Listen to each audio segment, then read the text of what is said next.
Welcome to the High Skates Show, where we have really genuine discussion, that's spelled W-H-E-E-L-Y, in relatively high stakes situations.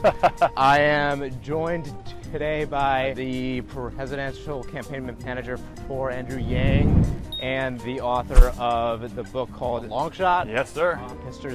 Zach Graumann. Thank you so much for being here with us. Happy to be here, Ari. Thanks for having me. Thanks for getting me on rollerblades for the first time in about a decade. It's a blast, and we're already on a hill, so that's dangerous enough. That's whatever. You write in your book that you were on the campaign trail and initially you started to form a habit where you began to grind your teeth, and you had to wear some kind of a night guard upon the order of your dentist, I believe. Mm-hmm. And in your book, you say it, quote unquote, making sucks. Yep. What political apparatus do you think is the proverbial night guard that it sucks, but is also kind of necessary? It's a great question. I think this is a big problem with a lot of democracy where we're like, this is bad, this is bad. We're like, okay, but what's the alternative? The big one, I think, to me, is honestly the press. On one hand, we live this, they're usually either late or they're incorrect, right? And they can spin stories and what they leave out can be bad, and they frame people in a certain light, and they usually get to the least common denominator of a person or a candidate, so that's not great. But on the other hand, we need them, because if you don't have any like organized, institutionalized press, it's just all of us shouting into the void, right? Despite, you know, any issues you have with mainstream media, they do have some forms of checks and balances, right? They people, their careers are on the line for various activities. They can't blatantly lie without some form of consequence. There's a lot of things that, you know, having some form of paper or of record is usually a good thing. So I'd say the press is the night guard, where it sucks, but we need some form of press. Okay, fair. It's always tough to get into the nuances when you're talking about any kind of amendment right, where if you add an element of like control or like regulation, it's that's never going to happen. Yeah, I mean, it's what does England do, or the UK does, the BBC, and that's government funded. The fear in America is that you have government funded press that a tyrant would take it over very quickly, but you know, we should be discussing solutions like that because it's gotten out of hand. Yeah. You need to have it though. Yeah. Cool, for sure. Woo! Good workout, all right? Yes. I worked out this morning, but I didn't do cardio. Well, this is the cardio for the month. Yeah, man, this is a lot harder than I thought it'd be. Slow and steady. We're gonna go up this hill and around the Great Lawn. Cool. Dude, you're crushing it. We're not falling over yet. Crushing it. So I willingly, you can get on video, I willingly sign up for this. So unless you proactively try and hurt me, I mean, there's no suit in the... On the record.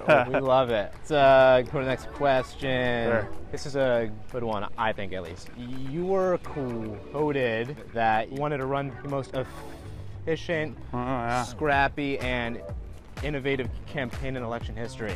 Pitch NFL player, but you choose whose campaign resembles the type of campaign you aspired to run, offense or defense. Oh, who's NFL? Which player? All right, I would say I have two, and they're both going to be Buffalo Bills. Classic. Because I can't pick a one. I can pick Patriots right now. I mean, hey, man. But one, I'll do a throwback. There was a receiver named Stevie Johnson. Stevie played for the Buffalo Bills, and he was not very fast, like by the traditional metrics. He wasn't very big. The scouts didn't know what to do with him, and the Bills picked him up. And the thing about Stevie is he always got open. And to the point where he was like, I think he was top 10 in the NFL at one point, maybe higher. And the reason he got open was because he just didn't run routes the way everybody else ran them. And if you watch a Stevie Johnson route, you know, normal receivers, they're going to run an out, they're going to run 10 yards up and, you know, cut on a dime.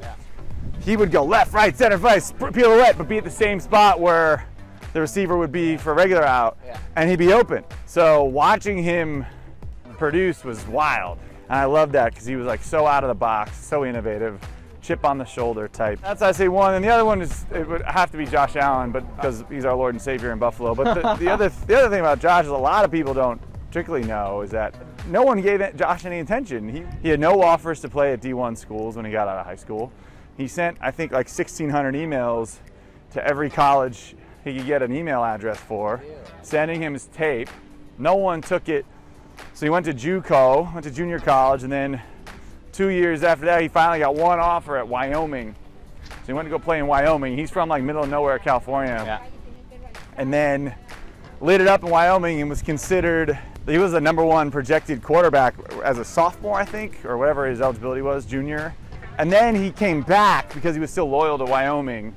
Instead of going pro, he came back for another year, even though a lot of people had left because he said this school took a chance on me. So I feel, the loyalty, the underdog mentality, the overlooked mentality, felt like there's a lot of that scrappiness I tried to run. If there's such thing as comparing the NFL to politics in this level, I mean, the arena's the arena, so I agree with that. Yeah. Okay, so why do you think in a viciously polarizing political climate, the hashtag YangGang was able to cut through a lot of that partisan BS? In marketing, there's the term a lot of people are familiar with is called a brand identity. Yeah. And that's like, you look at Coca-Cola, I got the red and white and the cursive letters and the polar bears, Santa Claus. And that's what the brand stands for. Great.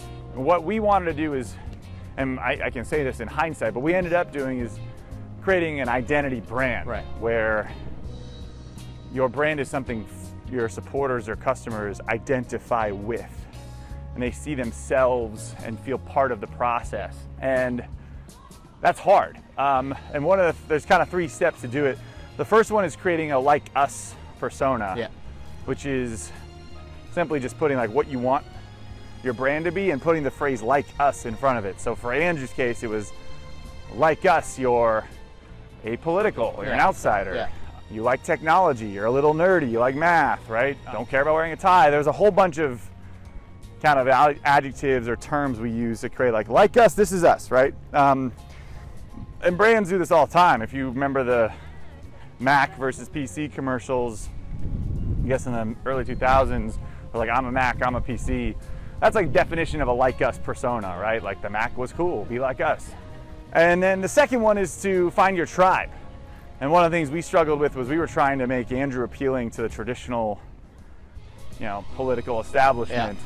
And they were having none of it. Like we did fundraisers no one came to and donated to. We posted stuff no one liked. We asked for endorsements that no one was ever going to give. You go down the list. But we were able to find our tribe essentially through memes and podcasts, and we needed to find our tribe, and it wasn't the traditional, the traditional voter even. A lot of our support was from people who hated politics.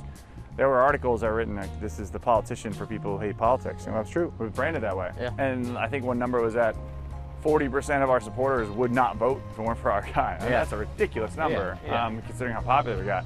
And then the third thing you need to do is just to let them in any way you can. And this is where the creativity comes in. We let them in where we called ourselves the YangGang, where it was visceral. People felt like it was part of it. Like in 2016, you were either like, I'm Team Kasich or I'm voting for Team Cruz, but it was when people asked you voting for Trump, he'd say, I'm MAGA. It was like that visceral. And so YangGang is very much like that. It was like, I'm YangGang. I think I'm YangGang. Or hell yeah, I'm YangGang. Or, and it was things like that. We had a progress bar for donations so people could track how many, we had to get 65,000 donors to get on the debate stage. And so we asked everybody to get all their friends, their uncles, or whoever they could, family, to donate $1, and they could track it on the website and see it move. That I think really, frankly, built the YangGang to something that none of us could have imagined in our wildest dreams, right? It was just this uncontrollable, in a way, crowd beast. And just like, but it was powerful. Just like 100% grassroots. Yes, if you want to define grassroots, that's it, right? Where it's, and it was, we did rallies where organizers planned, like volunteers planned most of it, right? Like they got the venue, they got the bands, they got the lighting.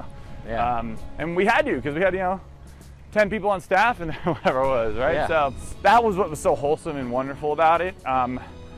It was less wholesome when you start to really contend, right? You end up, pushing up against the actual political machines, which are very real and they exist for a reason, but they're very different than what we were doing, Yeah. Next question.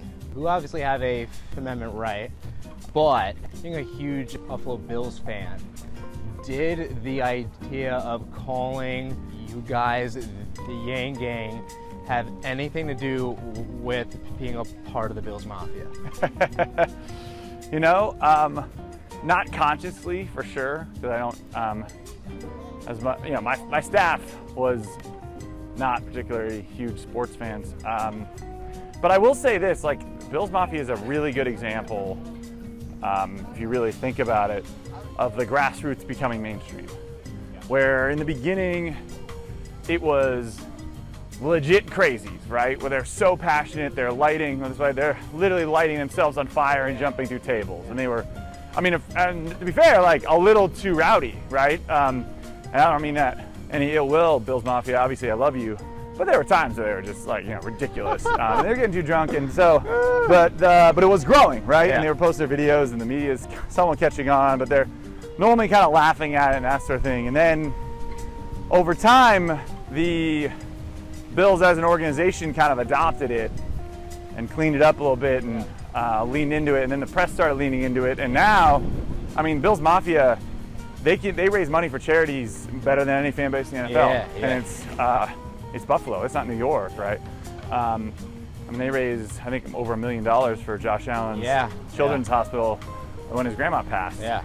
And I mean, heck, when Andy Dalton helped the Bills get in the playoffs in 2017, they donated to him and the receiver that caught it, if I recall. Oops, sorry. I think it's a really good example of like how the grassroots can turn into the a little bit more of the mainstream. Yeah. We didn't fully get there. And it's one of the problems with presidential campaigns that they end and then they don't happen again for 4 years. Right. And if you're not a sitting senator, it's very difficult to maintain that momentum. Yeah. Bernie was able to do it from 2016 to 2020. Andrew's not really able to do that because he's not in a seat of he's not in that stuff to engage the Bills Mafia or the YangGang, wherever it is, if there's nothing going on. Yeah. So yeah. I'm not gonna plead the fifth. It probably had something to do with it.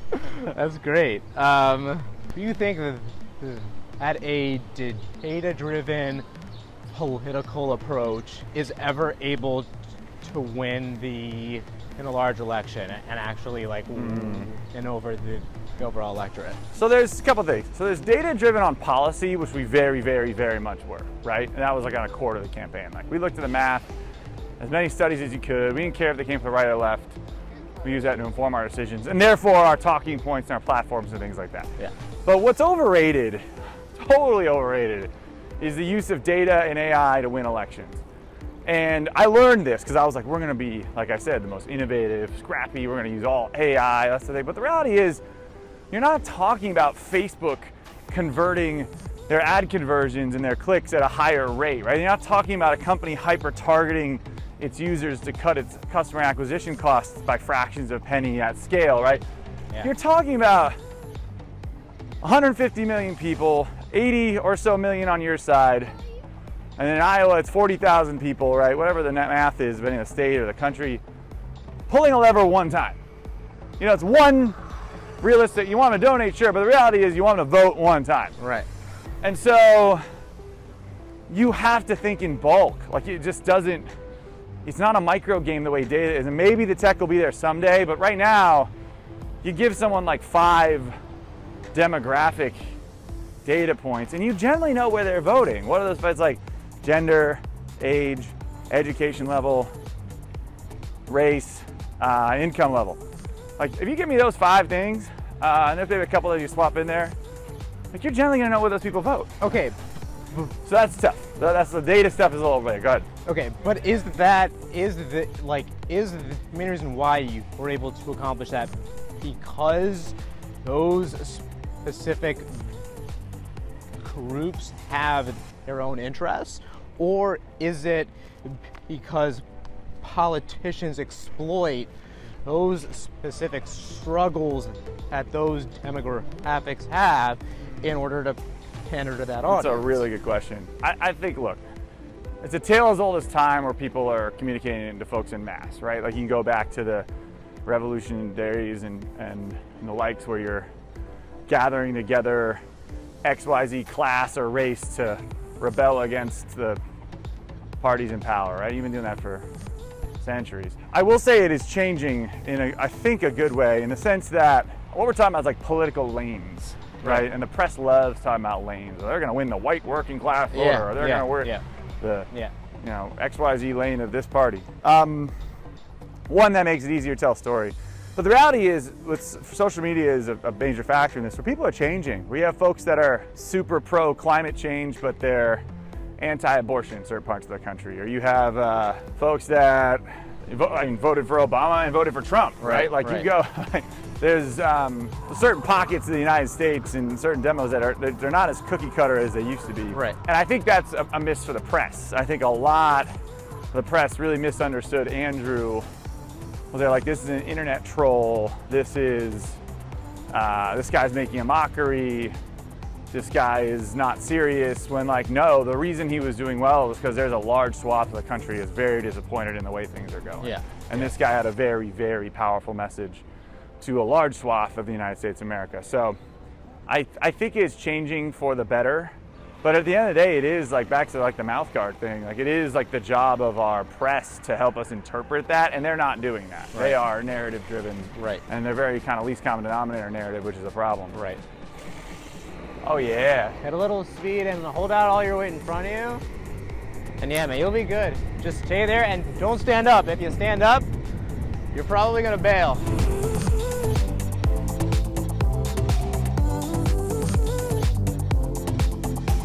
Dude, I literally had a hockey dream last night. Really? Maybe it's because subconsciously I knew I was doing this. I don't know. Like a very vivid one where I was like, I don't know, I like remember, you know, it was like ones that you like very remember it and you're like, oh, that's not real. Yeah. It was 7. Yeah. In the Stanley Cup final. Okay, one of the things that your campaign heavily leveraged was memes. What specifically about memes made it a really good strategic communication tool? So I would say it's a couple things. One's the virality of memes. That's how something goes viral very, very quickly. Like something is like, is it a day story or a month or a week story based on people memeing about it? You know? Yeah. So that's one. Two, they're oddly very legitimizing. Like you haven't really made it until you're a meme. You know, if they're memeing you, it's very real. So as soon as people started memeing Andrew, I was like, I think we made it, dude. The third one, probably the most important one, is that they're funny. Yeah. Or at least fun. And that is something that's desperately needed in politics. And it's one of the reasons, man, like the left, should I say this on record? Sure.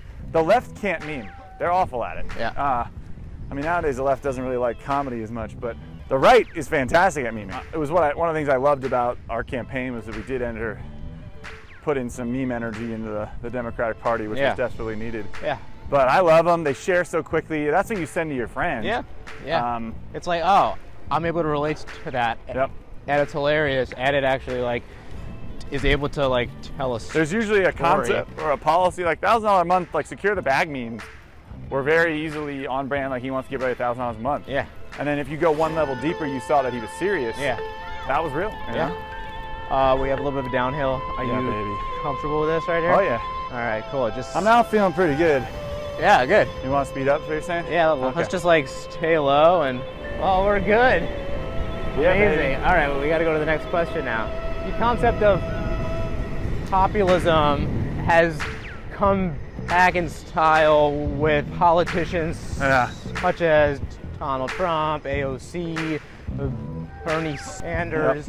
Did that phenomenon influence your campaign strategy in any way? I mean, the short answer, like, absolutely. Okay. Like, that's it. Then, like, we're only running because in the beginning, like, we think the country's fucked up. Like, and everybody agrees. Like, it's falling apart. Right. And by every metric, majority of Americans can't afford an unexpected $500 bill or expense. You've got institutional trust at all-time lows. Yeah. Divorce rates, family rates, crime rate. I mean, you go down the list, right? We're just not really thriving as a country. And our politicians seem increasingly unable to solve the problems of the 21st century. So I would say the country's failing, but it's not due to bad leadership, essentially. Like, that is part of it, but it's a bad system, and bad systems corrupt good people with ease, you know? So you've got people that go in there and try to make it better, and they end up, you know, keeping the status quo at best, and at worst making it worse, right? And I think you're seeing that with, you know, your AOCs of the world or your young politicians getting in there with, whether you agree with them politically or not, they're clearly populist. You could argue some of the best intentions. Yeah. They're not able to do very much. Yeah. For a number of reasons. AOC was hilarious. Like her first week, she's like, "Why is Goldman Sachs sponsoring my training?" Something's wrong. Yeah. I was like, "Yeah, you're right." Yeah, Goldman Sachs like sponsored the deck to onboard all the politicians. Oh, really? It's ridiculous. Yeah. Absolutely bonkers. Yeah. So we got to fix our system. Yeah. I don't know if we can, but it's one of those things you die trying. You know? Yeah. Yeah. Well, hey, Zach.